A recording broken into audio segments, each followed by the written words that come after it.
Oliver from the audience agency. We're going to spend the next hour or two looking at the population and audiences within the Fenlands area, and I'll say a bit in a sec about exactly what we're talking about when we look at that. And hopefully, partly it's about a way of sharing with you some of the things that we found from our data or from other data sources, but also it's a chance to hear from you about your experiences, what's going on locally, how you're finding things, and to try and kind of feed them all together. Do please, as a result, speak up at any point if you have comments, questions, relevant experience. But also we will make room for a little bit of a sort of a joint chat later on as well. So if that sounds good and sounds like what people are expecting, I should probably, just for sort of official audio description purposes, say that I am a middle-aged, blonde, white male, and also to say if anyone needs captions, they are available. There's auto transcription at the bottom. So I will now move all our videos so I can still see the slides. So yes, so the purpose of the session, we're looking at the local area, local audiences, and having a bit of a chat about it. The maps will in general be a little bit less historic than this one here, but it's rather pretty, so I thought we'd enjoy it. And specifically, this is the set of areas we're looking at, which hopefully squares with what you're expecting. So Cambridge and Cambridgeshire of various sorts, Peterborough, and then, if you like, all the local authorities that neighbour on Peterborough to the east, at least, not the west. So we're talking about, a relatively substantial area in terms of population, obviously quite a lot of variety as we go into, and we'll be looking at things at different levels of detail. Now, we've put here that we'll be looking at various different sources of data. We will in fact be leaning on some of these sources much more heavily than others for reasons which I'll explain. So we sort of anecdotally will be referencing the Cultural Participation Monitor, which is our nationally representative panel survey of the whole of the population, which we've been doing in waves through COVID to kind of track people's engagement with culture and how they're feeling about attending.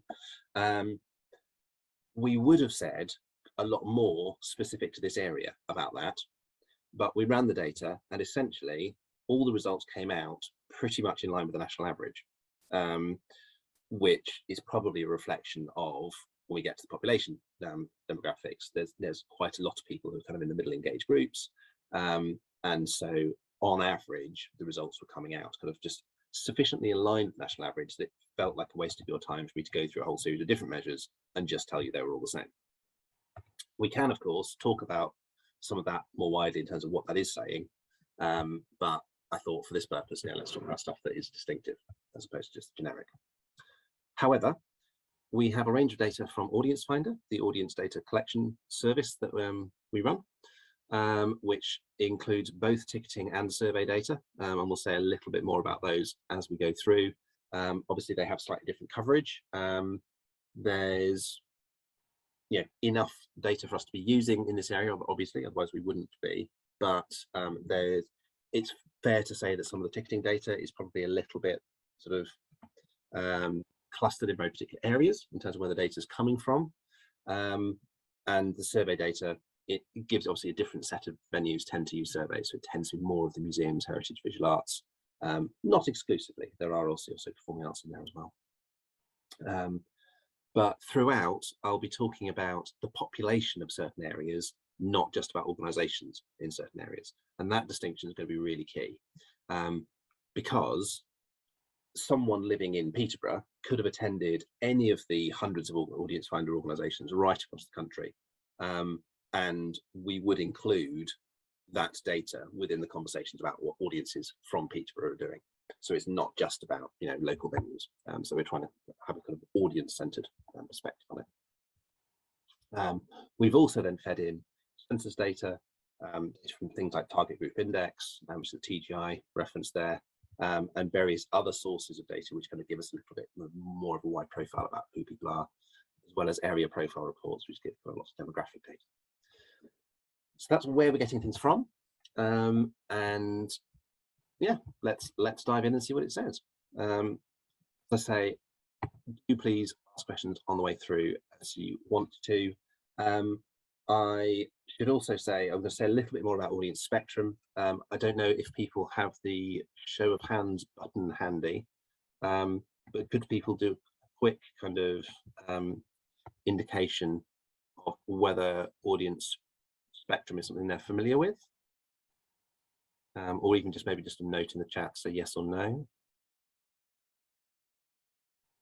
So I don't want to either spend ages telling you about something which you already know backwards, or yeah, I'm not at all surprised that Cambridge Junction where's the conversation. So yes, people are pretty familiar. So I won't labour that bit.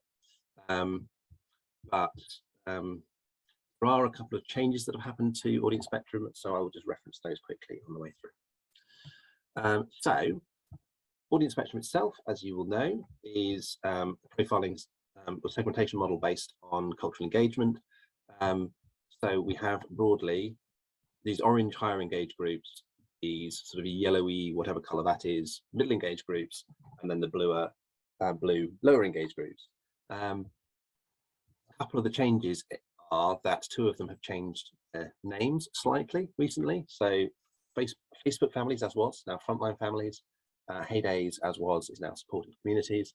And that's a bit of a tidying up exercise, really, to make them a little bit clearer and link them more strongly to what the evidence tells us about who those people are, not least because we have also now introduced an enhanced tier of audience spectrum, which then splits people down to an extra layer of granularity. So each one of these 10 groups now splits down into 2 other groups, and I'll refer to that a few times on the way through in terms of where that may give us some useful distinctions between people. This is only the second public outing for any of this enhanced audience spectrum stuff, I should say. So it's very, very new. You're getting kind of a nice early look at it. Yes, but we know audience spectrum generally. We know that different types of people tend to do different things. They tend to live in different places, and we'll look at where that is and look at a few different ways of understanding that. It's drawn on taking part, where people live relative to what's on, as well as all these other sources of data brought into it. We know about all of that. And we've also pulled in survey and ticketing data to understand it a bit more. And we also then apply it to survey and ticketing data to understand them as well. We'll be doing a bit of that. They'll have their portraits, which you know about. So let's dive in. So first up, we'll just look at the population in terms of the area, and then later on we'll talk about the audiences and how those relate. See, there will be a little bit of overlap at various points. So just start with some really basic headline demographics, partly actually because some of this slightly surprised me. I'm not some things. I mean, I'm not surprised there are loads of students in Cambridge, for example. You know, why would we be? But it is notable. It is the one local authority with substantial numbers of students out of this set. So you know, more than a fifth of people, as opposed to less 4% or less elsewhere. And a very low retired population in Cambridge. But that's partly because, of course, the Cambridge city limits are drawn very narrow. So whereas in lots of cases where you were talking about a local authority, so someone like Leeds, for example, it spills out into the countryside around Leeds. In Cambridge, it's just Cambridge, and then you get Cambridgeshire. So we do see a bit of an artificial split in some of these figures, which is why the retirement figures are low. Generally speaking, it's pretty consistent outside Cambridge, 12 to 19%. But notably, and this is one of the things that did surprise me, that Cambridge is only the 5th largest of the local authorities by population. I'd sort of assumed that Cambridge and Peterborough would stick out above the others, but very much not the case. Big population, particularly in Huntingdonshire. And I think I'm right from your introductions, no one here is specifically based in Huntingdonshire. Although you comment in the chat if I'm wrong. There's also some interesting stuff going on in terms of audiences there, which it'll be interesting to hear about. Yes, and a fairly consistent picture in terms of proportion of children, albeit lower in Cambridge. And indeed, the age range in the different local authorities is, I think, in some ways one of the more notable things. So here on the right, we can see that, I'm sorry, it's a little bit tricky to read, but essentially Peterborough and Cambridge, you can see those kind of those white speckled bars sticking out, have quite high proportions of a relatively young population. And I'm going to say relatively young because I just about technically fit in that bracket. But notably, the proportions of people in that kind of 16-24 age range is radically different. So yes, the more built up areas tend to be, the centres tend to be younger, but they're younger in very different ways. So Peterborough, it's younger because there's lots of families. Cambridge, it's younger because there's lots of students and younger people. That's probably not all just the university. The numbers are too big to just be about Cambridge University itself. The other thing worth noting, again, this won't be a surprise, is that overall the population is really quite white, and that isn't obviously true across the whole of the eastern region, but even this bit where we're kind of bordering on some of those other places like, I guess, Milton Keynes, Luton, etc., which would have a much more diverse community, it's still fairly white population. The main largest minority group would be people who are Asian British, but it's only just over 10%. When we look at some of the survey data, though, we'll see how that actually plays out in terms of attenders. Okay, here is the overall audience spectrum profile for this region, this area, and we'll look in more detail in a sec. But you can see that however we compare it, because Fenlands kind of sits partly in the east, partly in the East Midlands, which sort of just slightly overlaps. But whichever way you look at it, relatively speaking, overrepresented well, very highly represented in these middle engaged groups. So more than half the population in just those three groups. And that becomes particularly stark when you start to account for the fact that almost all of those metroculturals are in Cambridge. So really, it is really quite concentrated. And it's also, notably, a similarly high proportion of attenders, and we'll get onto them. But so we are talking about a lot of people who are potentially engaged and moderately engaged, and have all the things that go with those mid-engaged segments, as opposed to it being a place that it's loads of people who are absolutely kind of going to be hammering your door down to come in, or who are going to be really hard to engage. Of course, the CPP is likely to be placing a bit more focus on some of those lower engaged groups as well, which is partly what we love about CPPs. So this is just to take those overall, those three middle engaged groups that are such a big bit of the population, saying, well, if it's half of people are in three groups, can we be a little bit more specific with that? So this is then splitting out those three groups into the two subgroups of each of them. So in this instance, they actually break pretty evenly. So we can say roughly half the dormitory dependables tend to be this kind of group, which is more about, they've got a sort of settled, comfortable residents as opposed to more commuter town families. So the commuter town families would tend to be a bit younger. They tend to be potentially sort of on a, if you like, professional trajectory, which might leave them better off 10, 15 years down the line. But at the moment, they're both dormitory dependables, but they're on kind of slightly different tracks, if you like. And there's something similar that goes on with trips and treats. But again, it's a pretty even split in this region. So we're not saying they all skew one way or the other, but it is worth noting it does vary. There's a bit more of a skew towards a slightly more sort of, if you like, suburban version of home and heritage, as opposed to the kind of house in the country type home and heritage. It's not a radical split. Probably if you went further out into Norfolk, you would start to get more of that H1 group, in the same way that you get more in places like Cumbria.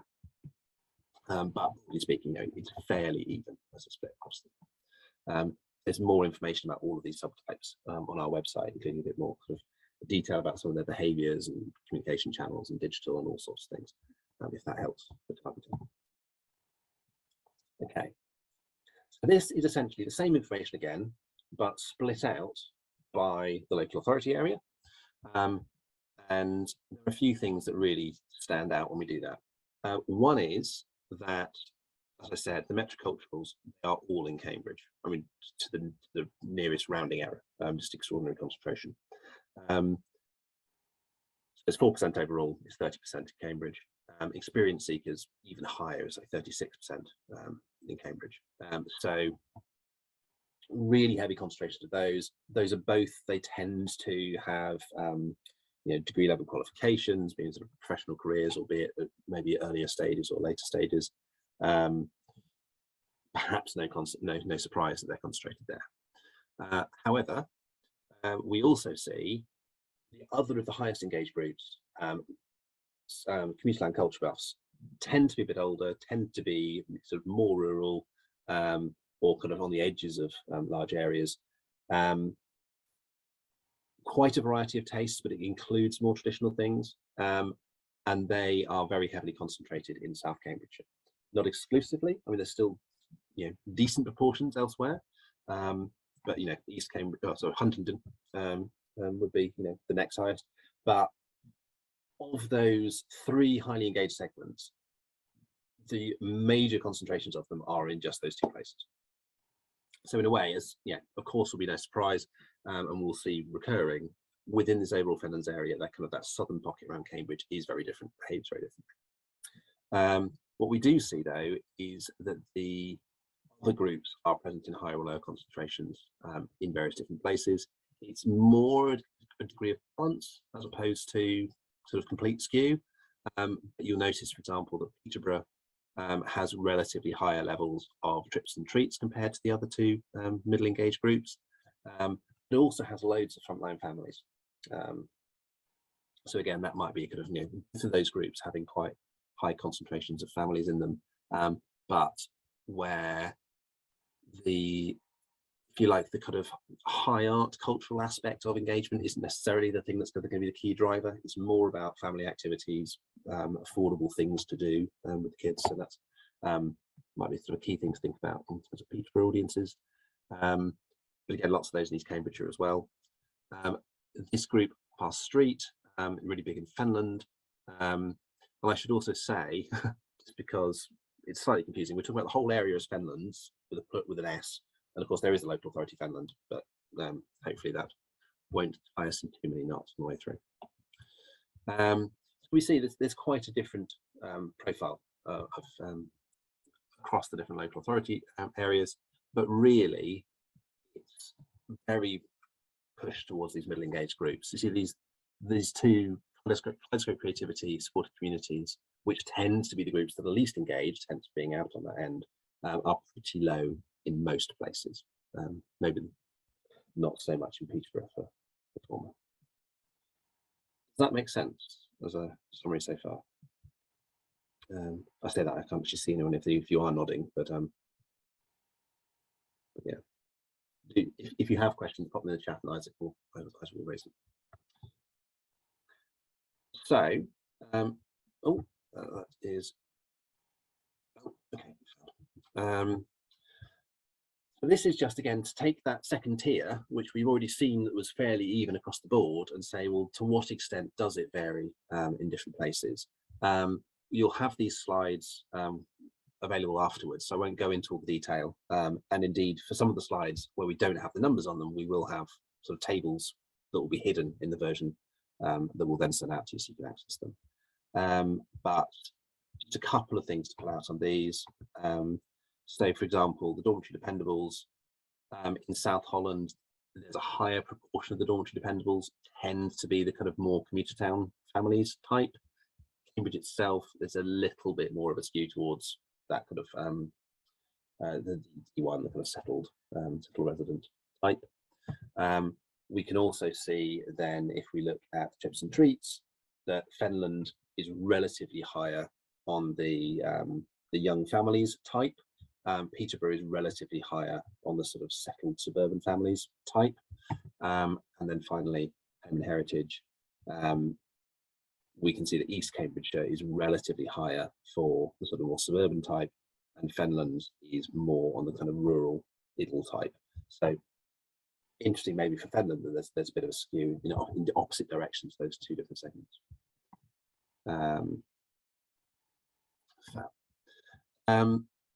Yes, as I say, you can look into this in more detail, but if there's a particular area you're looking at, it might suggest that actually beyond that overall profile of the segment, it might be worth looking in more detail at the sub-segment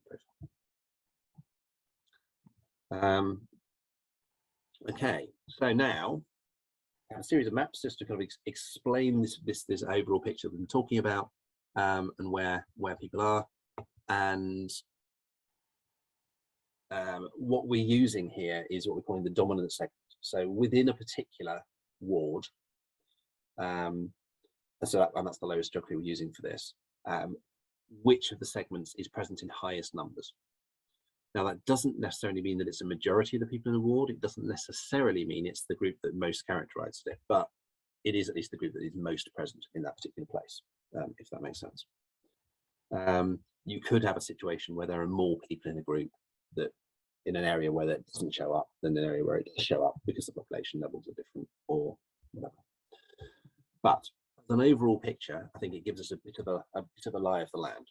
And what we see when we look at the overall population is zooming in, start with just on Cambridge itself. We've got concentration, particularly West Cambridge, of metroculturals. It's one of the few places in the country that has serious concentration of metroculturals outside of London, along with places like Bristol and Manchester. And then also around East Cambridge, lots of experienced seekers. Both of these super high engaged groups, or relatively high engaged groups, both really concentrated in the centre, and indeed most of the places on the map with reasonable pockets of community land culture buffs are also, you know, essentially triangulating Cambridge, or at least not that far away.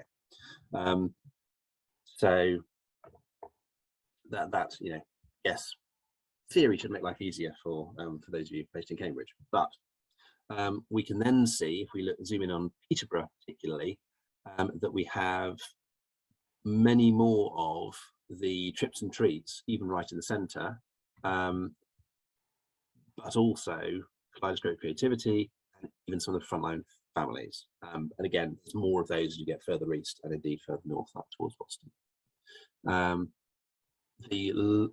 Some of the other lower engaged groups are so like our street tends to skew towards the north and east of this region, up towards the Wash, and sort of a little bit mixed in with home and heritage. So you've got a little bit of variation going on there, but there's quite big swathes of these middle engaged groups, albeit a kind of band across the middle of trips and treats, but loads of dormitory dependents elsewhere as well. Of course, if that's the overall picture of the population, that isn't necessarily the picture you see coming through the doors. So we've then taken this and looked just at who do we have in audience finder attendance data. And again, this isn't just for venues in region, it's for venues anywhere, but of course there'll be a tendency to be in region. And the picture here, as you might expect, it tilts quite strongly towards those high engaged groups.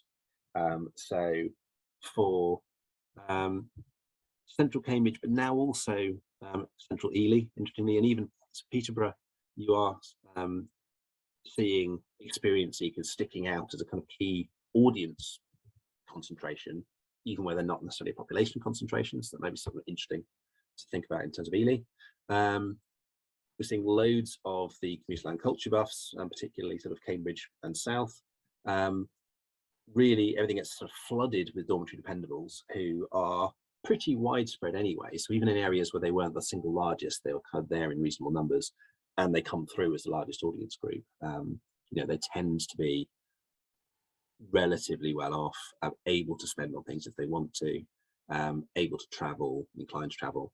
So yes, they can pop out. Still lots of trips and treats, but a lot of those lower engaged groups are kind of dropping down in prominence. To make that comparison easier, we've grayed out everywhere some change between those two pictures. So these are the ones that are in the population but then change, and then this next one is showing what they change to. So you can see the ones that are kind of rising through there's a big band of dormitory dependables, there's big bands of community land culture trusts, particularly south and up northwest. So that's the kind of the concentration of different groups, and of course Ely sticking out, and indeed it's Peterborough and Cambridge, the experience seekers being the audiences. Does that all make sense as an overall picture? And does that reflect what people would expect to be seeing? I'm just trying to get the chat to reappear so I can see. Does that reflect what you're expecting?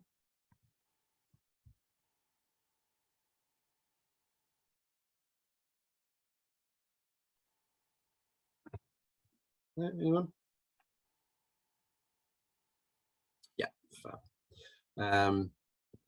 So yes, probably the stuff later on will be the stuff that's more likely to be new information, I would guess. But so it's because we said, you know, sometimes one segment can hide another one depending on relative proportions. This is actually showing where the proportions of these groups are. So actually there's lots of trips and treats around Ely. So worth noting, kind of lots of young families in that area. And that coupled with maybe the experience seekers, there could be something interesting about sort of audiences of a certain age being kind of available, sort of like in your 20s, 30s, 40s.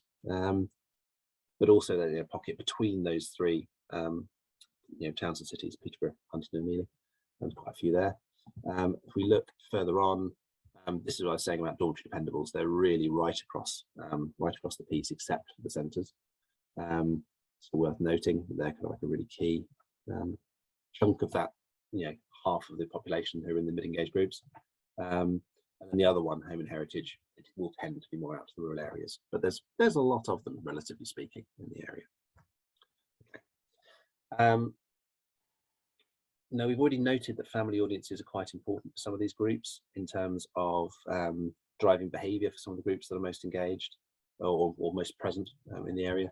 And maybe worth noting particular concentrations around Peterborough and relatively higher, I guess, sort of slightly further south than further north. But if we look at it by sheer number, because there's a lot of people in East Cambridge, etc., there's a big pocket of families there. There's big pockets of families by pure numbers around Peterborough. So if you like, that's where the volume is going to come from. But the places that are most family-like is much more broadly spread.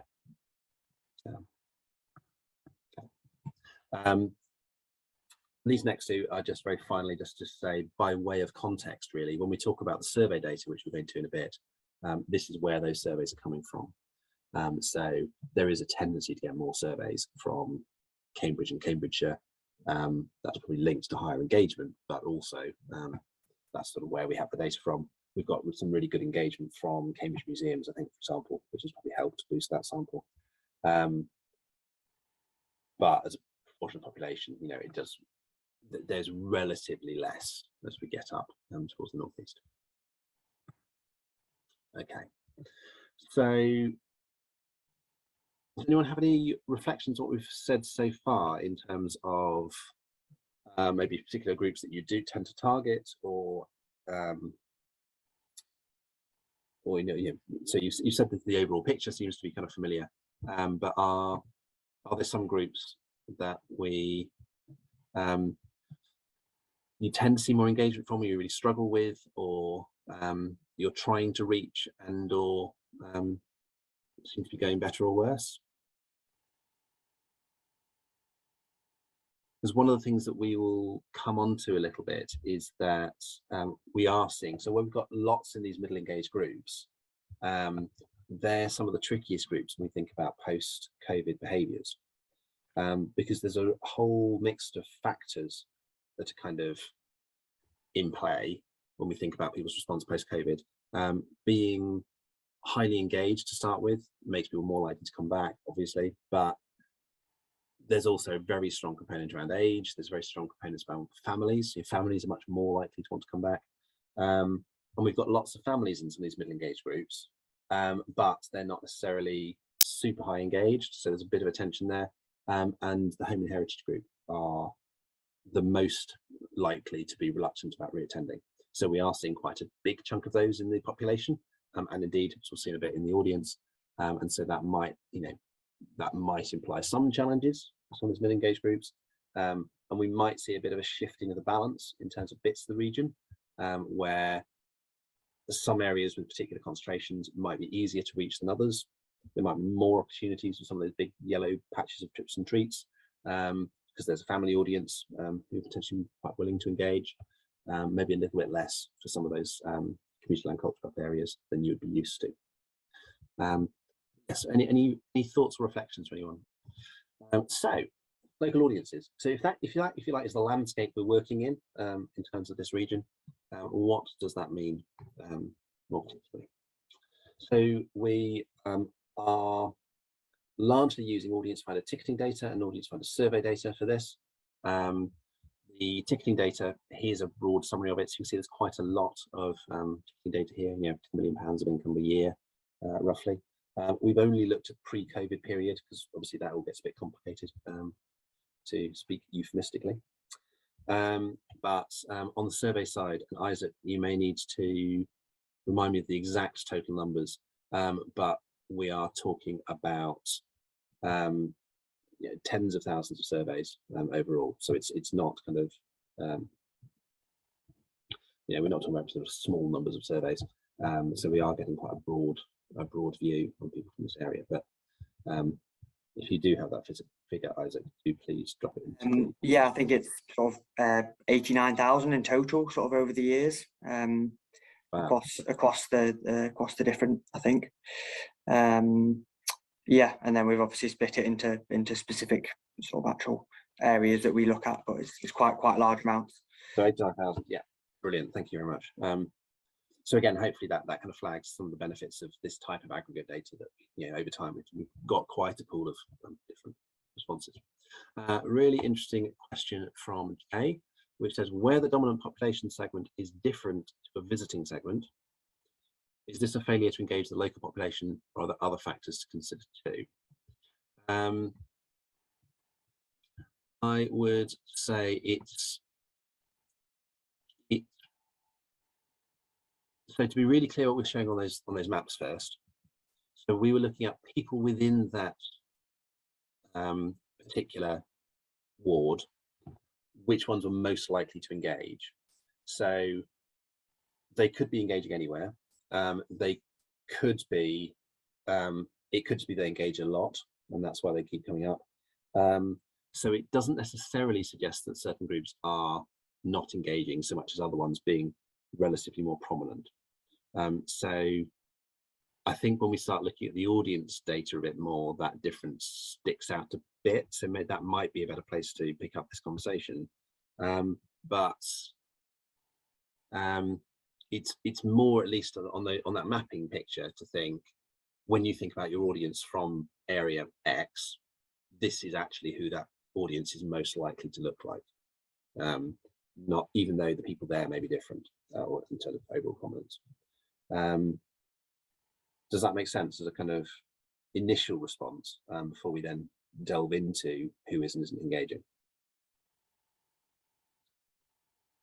Yeah, cool. So yes, so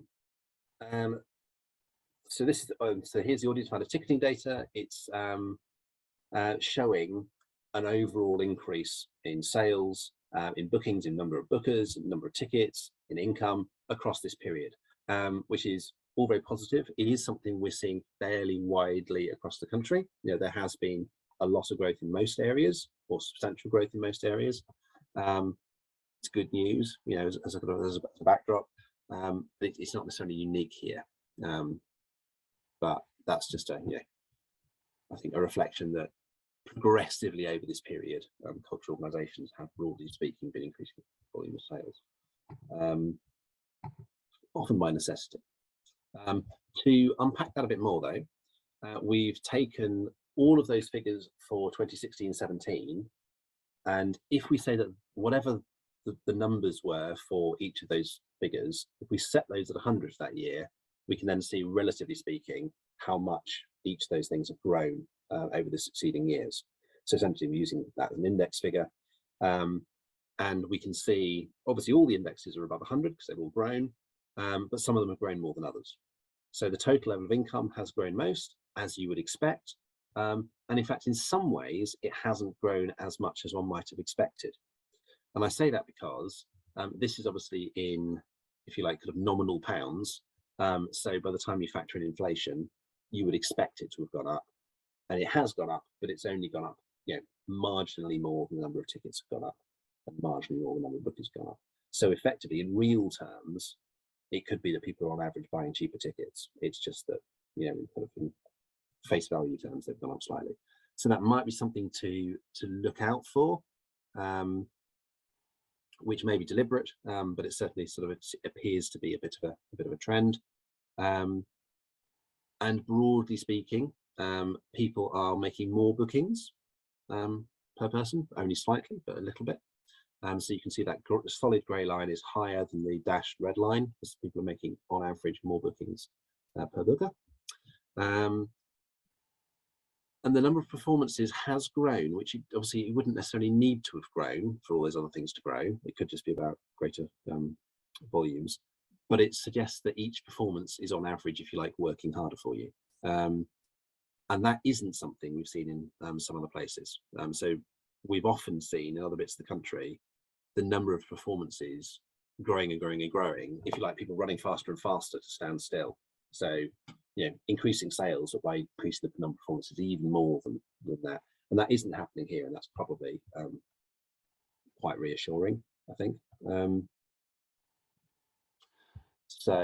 this is the number of performances that people have gone to, who contribute to this set of people. So it's not necessarily, again, performances in region, but so yes, so we've seen a bit of an increase in the average yield, up 5%, which isn't huge over 4 years. We've seen a similar increase in bookings per booker. We've seen a slight increase in number of tickets per booking, so more smaller bookings as opposed to bigger bookings. What we've also seen, and this I would be fascinated to hear your reflections on, is a bit of a trend in terms of the art form mix. There appears to have been an increase in the sales, particularly for music, but also for things like plays and film, and a decrease particularly for musical theatre. So I don't know whether people feel that there has been a bit less musical theatre being programmed, maybe, or what might be driving that. Are people switching to some of these more commercial, popular events to kind of keep driving the revenue and to the music and film? Is there anything you sort of, maybe those of you who worked in the region for a few years, are there any trends that you've seen in terms of a shift in terms of the art form the venues are promoting or not? And it might be, it's often quite hard to see these trends as they're happening if they're relatively small increases, but I would be really interested to hear if anyone thinks that there has been a tendency to reduce programming of certain things. I've found it encouraging, maybe actually the plays figure is going up, because in some bits of the country it hasn't. It has sort of dipped away a bit, but I don't know if anyone has any thoughts or reflections on the kind of art form mix of performing arts. So Dram have all stopped. Yes, but noting, of course, that this is only running till 1819, so this isn't pandemic affected.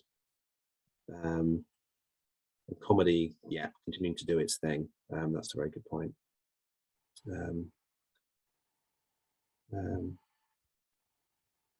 So, okay.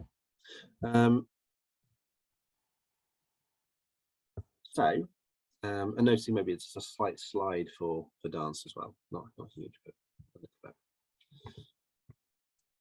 bit.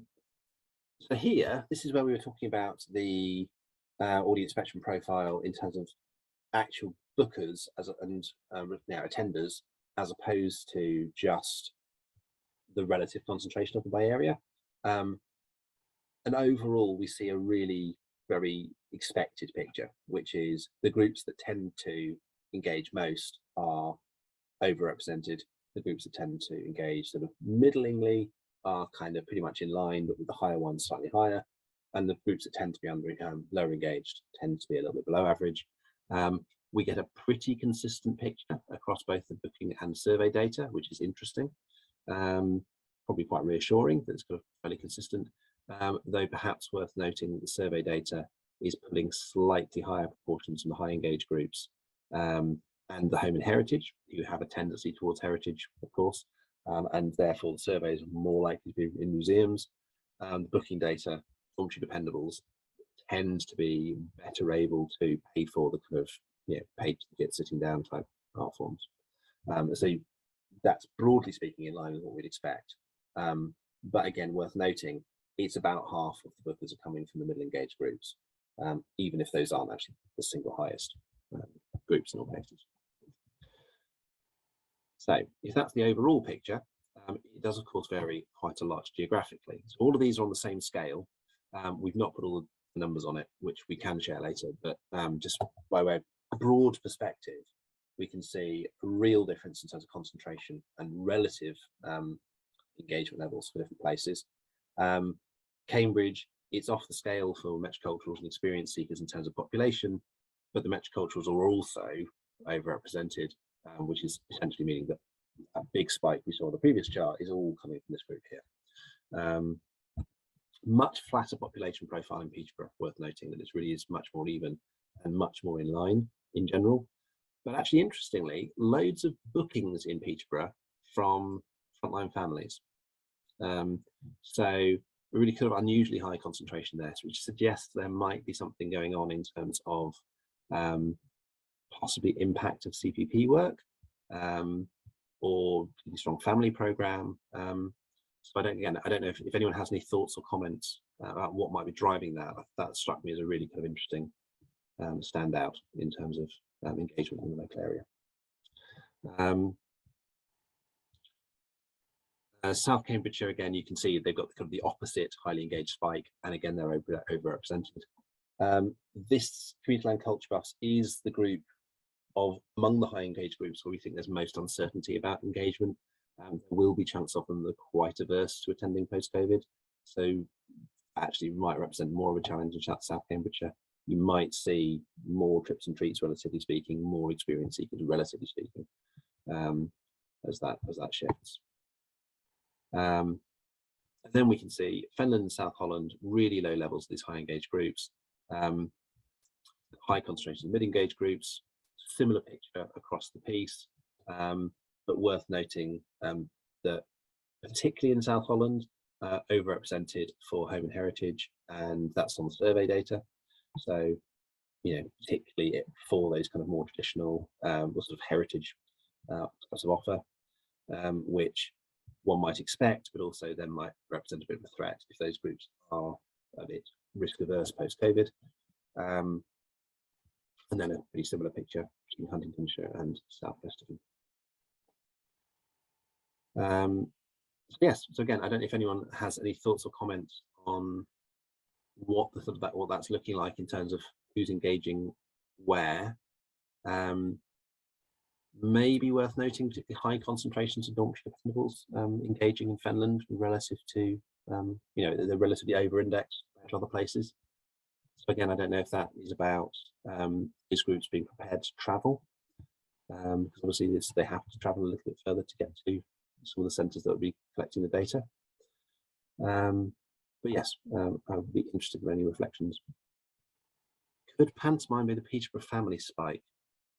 Could pantomime be the Peterborough family spike? That is a great question. Let's go up one. It could be. It's certainly the art form that's probably in ticketed data most likely to reach into that group. Isaac, could you have a quick look behind the scenes of the art form split, if we have it, art form split in Peterborough?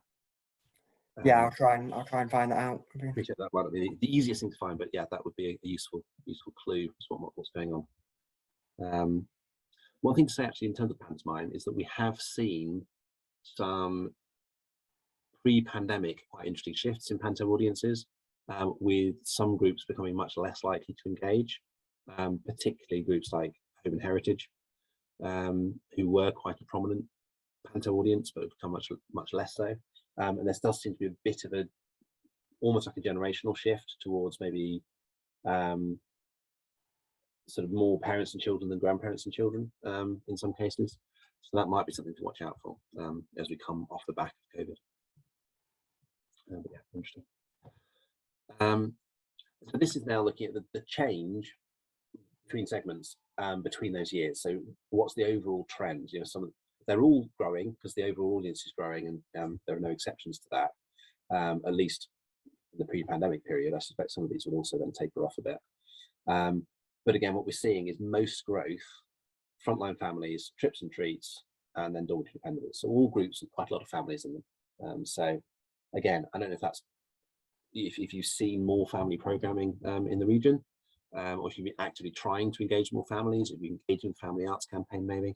But certainly those groups, there is an appetite there. And it's something I think that we see across the piece is that I think there is more demand for family programming than necessarily has always been reflected in terms of offers.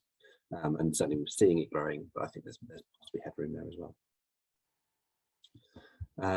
Some of the higher engaged groups not growing as strongly as some of the mid-engaged groups, which in some ways, when you've got lots of those mid-engaged groups, is quite encouraging because it means that there's lots of room to grow in those audiences that are already being more engaged. And just to repeat, really, this is based on the same approach we took before. We've set the first year to 100, whatever the percentage actually was, and then to see, relatively speaking, how it changes. So we're relatively speaking seeing greater growth for these family groups. It doesn't mean the largest groups, it just means they're growing most. In terms of that family thing, do we think there is anything that's driving a greater engagement with families across those sort of few years that anyone's aware of? Is there, I mean, I don't know whether CPPs have been focusing on families and helping to encourage engagement, or yeah, I don't know. Oliver, I wondered, sorry, Sarah from Peterborough Museum, I wondered if part of it is to engage with a variety of different kind of communities, the families is a good gateway to do that. So what will appeal to a family irrespective of kind of your background? And you know, they're a good audience to enable you to do that, and whether that's more of a realization across the board that if you want to engage with different communities, the family is one of the better ways to do it. Yeah, I mean, that's certainly absolutely true, isn't it? That for all sorts of reasons. And one of the things I think is quite interesting is that if you're operating as a parent taking children, you kind of feel you have permission to go into spaces in a different way that you might feel like sort of, you know, barriers would be there as a solo attender or as an adult group attender, which when you're there with children, it's like it's very clearly signposted and inviting, and you're there for your kids. You've got an alibi almost in terms of engagement. So I think that is probably part of it. It really, I mean, we see it across the piece that family engagement cuts across all groups as a really strong driver. Yeah. Interesting. Well, hopefully that will long continue. Okay, I'm aware we've been chatting for a little bit, so it might be worth us just taking a quick 5-minute pause. So yeah, if we literally give it till, let's say, 3 minutes, I'm going to assume that suggests that we've got lots of people with us, and we're going to keep going. At least I can talk to Sarah and the Peterborough Museum. Lovely. Wow, thanks, Gina. So, does anyone have any comments or reflections on that first bit, or shall we just surge onwards? Well, let's look a little bit about where people are booking from. So this is the one bit where we did look at the organisations that people were booking to, or indeed filling out surveys for, to give a bit of a feel for this population. Are they attending locally? Are they attending elsewhere? These two little donut charts show essentially the same picture, just carved up in slightly different ways. So if you notice the dark red and the orange collectively add up to the same amount. It's just whichever way you choose to carve it out. So Fenlands, this area we're looking at, is essentially 2/3 of the destinations people from here.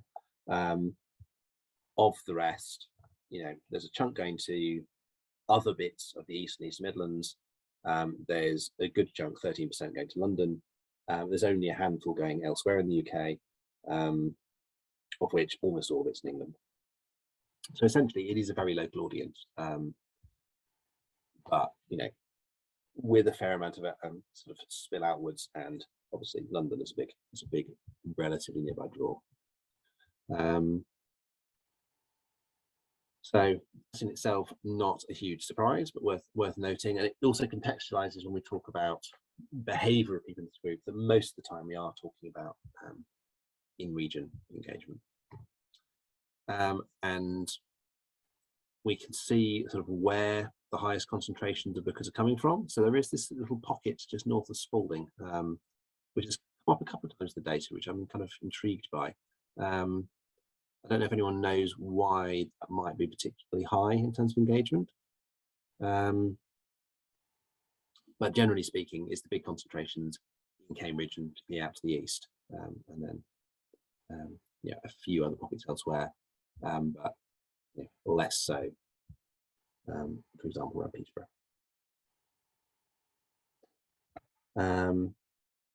Again, number of unique bookers, so not just total number of bookings, but individuals, similar picture, similar concentrations. And if we only look at bookings to local organisations, it's still pretty concentrated. But again, that will partly be about the cultural infrastructure in Cambridge, and us collecting more data in Cambridge. So I would over-egg that, but that is partly what's going on. It will also be, of course, there's high concentrations, there's higher engaged groups in and around Cambridge. Okay. So we also, in the surveys, there's a standard question that's asked in all the audience surveys about, have you been to this organisation before? And if so, was it within the last 12 months or not? Now, we've labelled these as first-timers, frequent and lapsed, but frequent and lapsed is probably not quite the right word for it. So frequent is just recent, really, and lapsed is not as recent. And bearing in mind this is all pre-pandemic, so these time periods aren't affected by that as a little hiatus. And we can see a fairly consistent picture across the board in terms of, somewhere around 1/3 of audiences being first-timers, somewhere around half being people who have been in the last 12 months, and then the remainder being people who've been before but not so recently. But the actual proportions between those does fluctuate a little bit. So Peterborough seems to be getting a relatively high proportion of first-timers, as does South Lincolnshire. Relatively lower proportions of people who've been recently in Peterborough and also South Cambridgeshire. So I guess you would expect that figure to be higher the closer people were to the places they were going to engage. So in a way, I'm a little bit surprised to see that figure lower for Peterborough. And that might be a kind of shot of managing to engage more first-timers, but it may suggest some kind of retention challenges. It may suggest that it's kind of variation program where people got different things to come back for. Maybe worth keeping an eye on that in terms of its relative position. We also looked at how far people travelled, and for this, because of the particular, it's quite a specific question that some people don't answer. So we've shaded out a couple of them where really the sample wasn't huge, but it is worth noting that we have. Well, the things particularly worth noting is not so much about how far people are travelling, but we have a couple of quite different models that people are operating with. So people who live in Cambridge either attend very locally or they go a fair distance away. There's not a huge amount in between. And something similar is going on in Peterborough. And that kind of makes sense because in terms of the infrastructure, the things to go to, they're either on your doorstep or they're not. And so you do get kind of high proportions traveling. In some of these other areas, those middle proportions push up, I guess, as the distance, the nearest and most prominent, most likely things to go to is a little bit further. Now, that in itself is kind of obvious once you look at it from where people are starting. Where I think it's interesting is that it also reflects the type of visits people might be making, or reflects the type of draw that there might be needed for certain people. So essentially, people in Cambridge are choosing between something which is a really easy drop-in kind of activity, or it's a planned day out, or it's a trip, or it's people traveling, or whatever.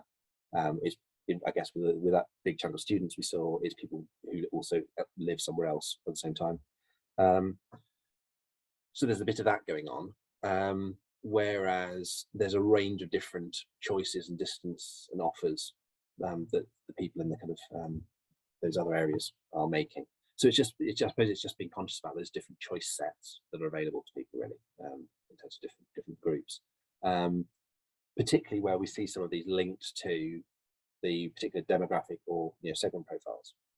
So we've got lots of high engaged groups in Cambridge who might be inclined to do lots of off the cuff activity as well. They also might be inclined to travel quite a long way to activity. Whereas some of the other areas, you might need to think about how far a certain group's likely to be prepared to travel, what kind of, how big a profile of something would they need to be in order to draw someone, and so forth. Does that make sense? So I'm not sure whether I can explain that clearly or completely garbled it, but hopefully someone will flag. No, it makes sense. Wow. Lovely. So yes, something to be aware of at least. So, I mentioned when we talked about the overall population, that it's worth coming back to this when we look at the actual responses. So we saw that only 2 places really had substantial, sort of large proportions, over 10% at least, of any particular minority ethnicity group, which is Peterborough and Cambridge, with the Asian population. When we actually look at the survey responses, the survey respondents were even whiter than that overall picture looked. 4% of survey responses, or maybe 5, in 3 of the local authorities and not elsewhere. So we've already touched on the fact that maybe family engagement is one way to draw in a much broader audience, but it's maybe worth noting that there could be more that might be possible in some of these areas. And the thing that really stood out for me, and it's small percentages, we want to be careful about over-egging, over-interpreting small amounts of data. But I didn't know if there was something going on that was managing to draw a more diverse audience from Huntingdonshire than indeed was in the population, because that's very much against the trend everywhere else. So I don't know if there's particular projects that have happened, or particular activity or engagement or offers that appeal to particular communities that might be based there. So again, if you have any information about any of that, that'd be really interesting. But it does feel that there's an overall picture, that there's probably, there is room for much greater engagement across these different communities. Albeit that obviously, that could come with its own challenges. And again, does anyone have any thoughts on that, or things that they've tried that maybe have worked or that haven't worked, or organisations that are in the region that you think it'd be good to work with? I don't know. Does anyone have any reflections on that?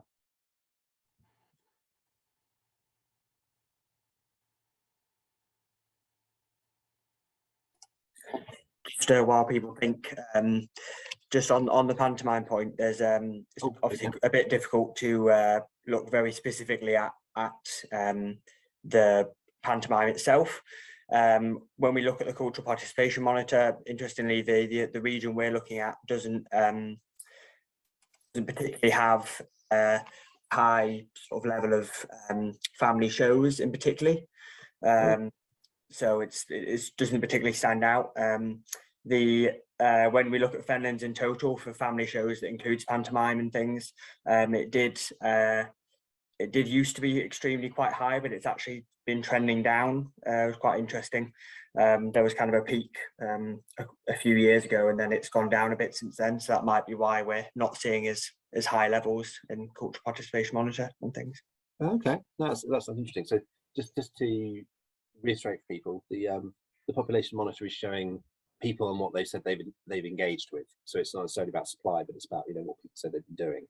And it could be that if Peterborough is standing out, it might be that it's holding up better in Peterborough than elsewhere. That might be what's going on. Thanks, Isaac. That's really. So does anyone else have any reflections on this in terms of the profile of who we're seeing in the surveys? It would be interesting to know kind of what the sort of sampling of the surveys, and is it something to do with when you carry out a survey, obviously, and who's carrying out the survey and how it's done, and are you more likely to, I mean, it's that classic thing, isn't it, of you approach people that are similar to yourself if it's an in-person survey. So I just sort of wonder, is it being skewed perhaps by survey techniques? So is it sampling error? That's a very, very valid question. I mean, I suppose one question would be, does this feel like what your audience is like, or does it feel like the surveys are misrepresenting your audience? Can I just jump in and say? Yes. And sorry, could you say where you're from as well when you're? Oh, sorry, I'm Ed from Cambridge Junction. Oh, yeah. We've been struggling with this as well, that we find we don't really do in-person surveys apart from a handful for the Arts Council's Impacted Insight. And we find when we email surveys out to our bookers, they're generally filled out by white people in their 40s and 50s, which I think does throw things out. We've just been doing some kind of recent surveys, and we've been working with a couple of organisations and looking to do some kind of in-person surveying probably later this year, because a lot of the kind of what we'd call popular culture and club events that we have on, which we know, looking at audiences, are generally younger. There's a lot more diversity than is represented in any stats that we have. Quite often they're events that we don't personally sell tickets for, so they'll be ticketed through agencies, through the artists, sometimes through the university.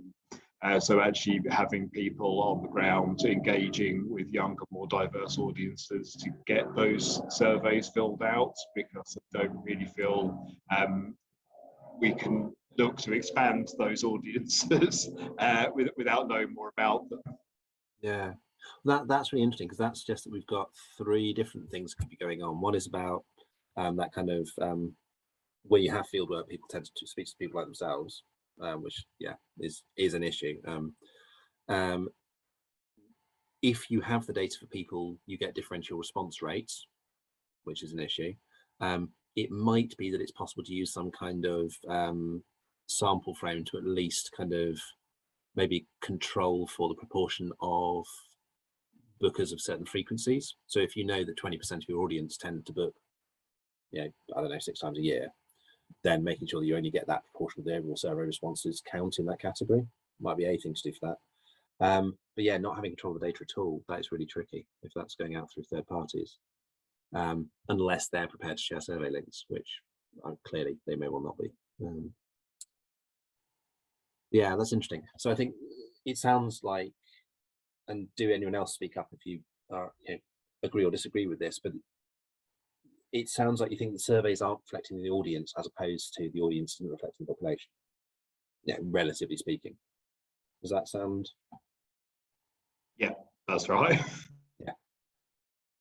So that's a really interesting challenge. And the samples probably aren't big enough to weight based on the responses you're getting in particular groups to say, well, actually, if we've had 300 responses from people from an Asian background, we know there should be 600. Let's effectively double count them, because you'd be counting very small numbers of surveys, very heavily. You end up with really weird margins of error. So yes, that does sound like potentially looking at how sampling is happening and what can be done about it, or there could be a case if, let's say, your local authorities do some kind of household survey. Is there a way of getting a standard question in there which says which of these organisations have you been to in the last 12 months or something, as a way of kind of, if you like, checking across a wider population? Yeah, that's an interesting point, because Cambridge City Council are one of our funders, and they're always tapping us up for statistics, so perhaps we need to flip things around onto them. Yes, yeah, exactly, because they can and should be able to help. I mean, some councils are much better than others in terms of data and data sharing, but I can't remember whether Cambridge are good or bad from that perspective. But yeah, that would be something to look at. The other thing you can do is, if you're doing face-to-face surveying, try and capture at least really basic demographics of refusals. I mean, ideally, by getting people to answer at least 2 or 3 questions, even if they're not going to fill out the whole survey. But at worst, and it is slightly questionable in terms of approach, but can be used to kind of say, well, actually, are we finding that certain types of people are more or less likely to be answering the survey at all? If they're with children, are they just not responding, or whatever? That can be a way of at least checking whether your sample reflects your audience. And also maybe look at who's doing the field work, because we talked about that lookalike thing.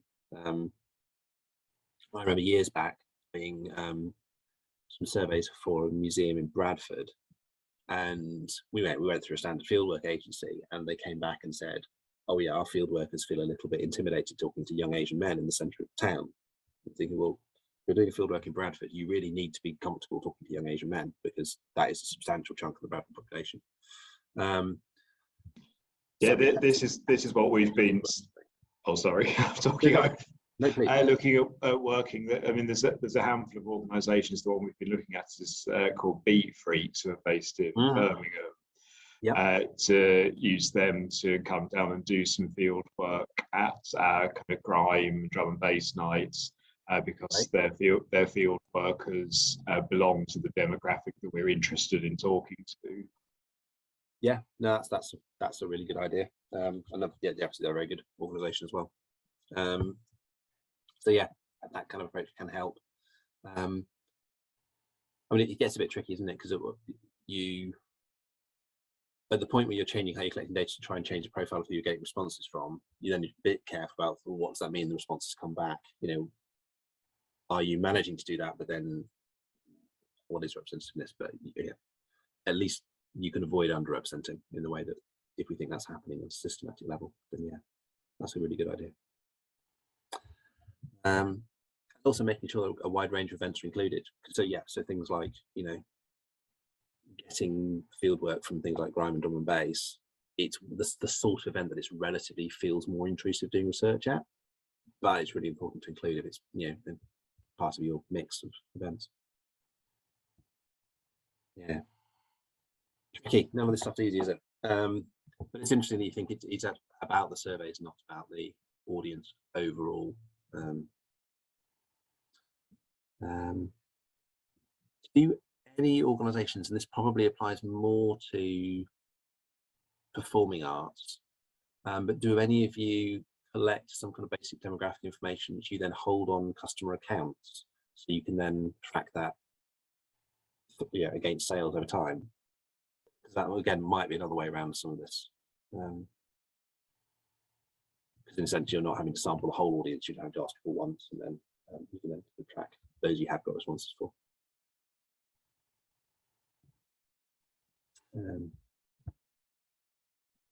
Anyway, let's so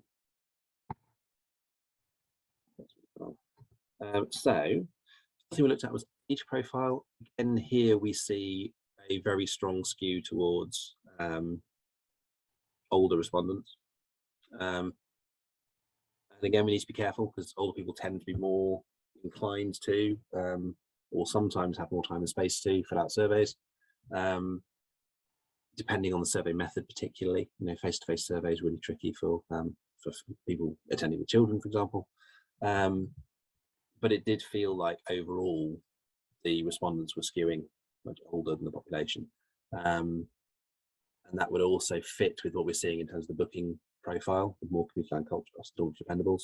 So again, that might be something to look at or think about. You know, is there a wider range or a wider offer for younger people, or are they not being captured and therefore their views not being heard?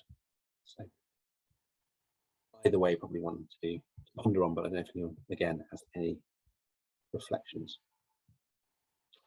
So yeah, so Adam, if you're happy to pause the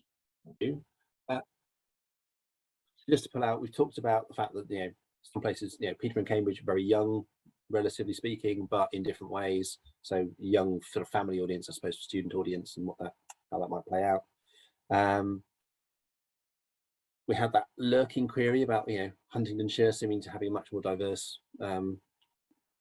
set of survey respondents than elsewhere, and indeed compared to their own population. But you know, that feels like it's a mystery still to be solved, as opposed to anyone knowing what might be driving that. So we might have another look at that to see what's going on. Generally speaking, there's a pretty local audience, you know, quite concentrated in the local area, but very much variations about how that plays out and this kind of the choice set that people have available to them. And noting there's a, you know, strong sales picture there, particularly things like music, plays, films, and interesting that some of those things seem to be the things that are doing all right now as well, post COVID from conversation. So that's kind of interesting, and might again reflect, you know, possibly, you know, if we look on a really longer sweep, changing taste patterns as well, in terms of, you know, what people are engaging with. It'd be great to see West Norfolk data as well to complete the picture. Yes, that's true. We always have a slightly anguished thing about where we draw the line on these areas. We always want to look at it wider. But yes, I mean, we will no doubt be doing a Norfolk event at some point. Yeah, I hope you can join that all up. So then just looking at overall in terms of these segment profiles, I've kind of split out the high engaged ones because I think there's such a difference between the metrocultural experience seekers on the one hand and the community land culture buffs on the other. The former massively overrepresented in Cambridge, both in population but also in terms of the bookers. You know, really, you know, getting on for, you know, 70% of bookers in those two groups. Very, very different picture elsewhere, and also more likely to attend post-COVID. They're also the groups that most likely to say they're going to stay local. So what you might see is a bit of a spike in Cambridge, but it doesn't really flow out to neighbouring areas as much as it otherwise might do. On the other hand, community land culture buffs, loads in South Cambridgeshire, and dormitory dependables often act as a little bit like a proxy for community land culture buffs, kind of a bit similar, a bit lower engaged, but often more of them. But they're a bit more mixed about returning. So again, you might see particularly organisations that have a particular high reliance on that group, they may find it slightly more challenging. So I know this isn't quite in your patch, but somewhere like Snake Maltings, I imagine that some of their traditional programs may find a harder sell relative to some of the more contemporary stuff, relatively speaking, as we go forward, because they're drawing on lots of these groups.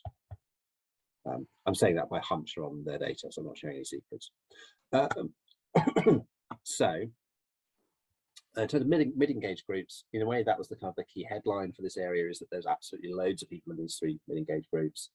You know, half population, half bookers, really kind of prominent, really widespread. You know, we saw that map with the dormitory dependables, you know, really kind of covering the area. Probably worth looking into some of the kind of subtypes across the mid-engaged groups, particularly for dormitory dependables. There's so many of them. And there's stuff on our website about, you know, what tends to appeal to those mid-engaged groups, but you know, there's lots of families in amongst them, and we've seen that's both a key driver. It's a key driver post-COVID. It's also a key driver in terms of diversity of audience. They often need quite a clear hook, quite a strong offer, quite a clearer reason to visit that's often linked more to things like social and entertainment motivations. So it's less about kind of just pitching it on the kind of like high art content some ways. And worth noting that there's lots of home and heritage around and in previous audiences, but they are relatively reluctant to attend post-COVID, concerns about health and travel and other audiences' behaviour and so.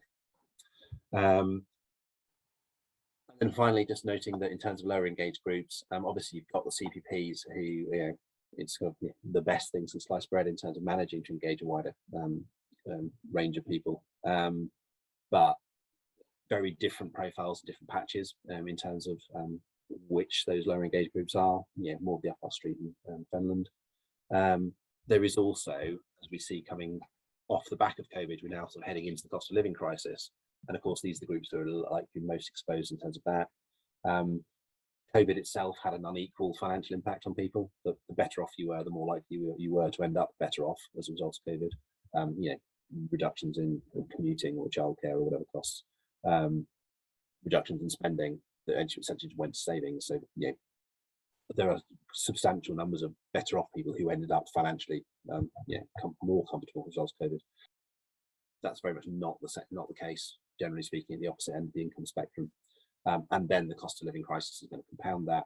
So, sort of anything one can do to be more inclusive for those wider groups, is going to be particularly kind of valuable. So that's just a few kind of headline summaries. Hopefully that's been useful and interesting. I've certainly enjoyed looking at the area and thinking to you today. So if you do have any comments or queries or follow-up things or anything, please get in touch. I'll share I will share my email. I have shared my email. It's just that. So do please get in touch. We'll also post the slides with those extra tables of data on the TAA community. We'll send you the link to that as well, which is there. But so you'll be able to access it. It might take us, a few hours or a day or so to get that up there, but don't worry, it's on its way. And we'll also share our own survey with you, which obviously we would love to get nice, high response rates for, not least to really help us shape these types of events as we go forward. What kind of things are really helpful, which are less helpful, because we don't want to be doing things that aren't useful for you. And just a little final thing, we have a range of other events and activities coming up that may be helpful. For those of you that use Audience Finder, there's various sessions about how to use it, like in practice sessions, little surgery sessions if you want to find out about your audience. We'll be sharing more information about the enhanced audience spectrum groups as we go through the summer. So if that's something you're interested in, please keep an eye out for that. We touched on Panto. There's going to be a Christmas shows discussion session coming up later in the month. So we can unpack that more then. But also we do these sort of informal monthly chats about data on various topics. The next one of those coming up is about creative participation. So what kind of are people doing themselves creatively rather than just what they're attending or they're going to. So again, if you're interested in that, that's coming up, and visit our website for more info. So yes, there we are. Hopefully that was helpful. Thank you very much for coming along. And yeah, just let us know if there's anything we can help with.